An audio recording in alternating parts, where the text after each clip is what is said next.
Look at this car. It's reasonably shiny, but that's about where it stops. Let's take a look under here. A little bit of rust here. We've got rust here in the front guards as well. It's absolutely diabolical. All of our cars, we've done a pretty good job restoring the engine bays. This one's a bit of a mess though. It's had a horrible battery accident where there's been acid dropped. It's all rusty on the inside here. It's only surface rust, thankfully, so it's not too bad. But it looks absolutely dreadful. Sound deadening's come off. All this stuff here will just come off, and I'll repaint under there. Heater core's been leaking, pouring water out all over the place, which is dreadful. Hopefully there's not too many rust surprises under there. From the inside it actually looks pretty good. Dead snails. It's been collecting water up in this area for a while. We just put that on so we can start the engine. It also looks like a bit of dog poo down there. I don't know what the hell that's doing there. Charlie, did you put that there, mate? No, I didn't. Well, maybe it was Herbie, I don't know. He got on the stove and ate all our food once when we were cooking it, so I'm hoping Herbie didn't jump up on the engine and take one. Anyway, moving around. Around here, it's been driven through a paddock. Interior-wise, the door doesn't open. It's not really very good. But somebody's gone to the expense of putting new carpets in. Underneath here, it's not too bad actually. A bit of surface rust on the floor, but there's no holes, and that's always a good thing too. Yeah. Someone's brush painted all these dashboard parts. The dash is actually loose. That needs to be redone. It's been brush painted, but it doesn't look too bad. The door trims look pretty good too. The thing about these cars, you wouldn't spend the money getting them retrimmed. Yep. It's easier just going and buying a new interior from someone like the Wolseley Car Club that have a chook shed that's full of this sort of stuff. So it's going to be more reasonable if you can find a good interior than getting this one repaired. Over here, again, a little bit of rust. Again, the carpets look pretty good. Seats are ratty. Yeah, look, falling apart in all sorts of ways. It's shiny, but it's got orange peel all through it, so it's probably been a cheap two-pack job. But it is going to have portions of it redone.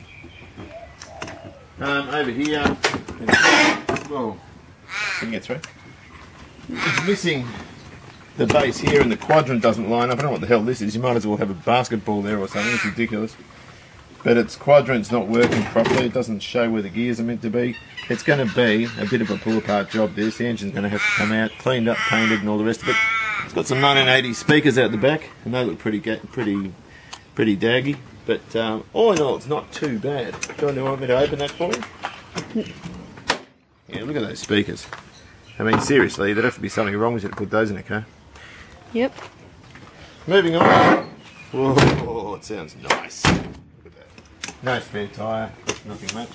But it is going to require quite a bit of work. Another thing which you notice about this is it's got a transmission oil cooler behind here.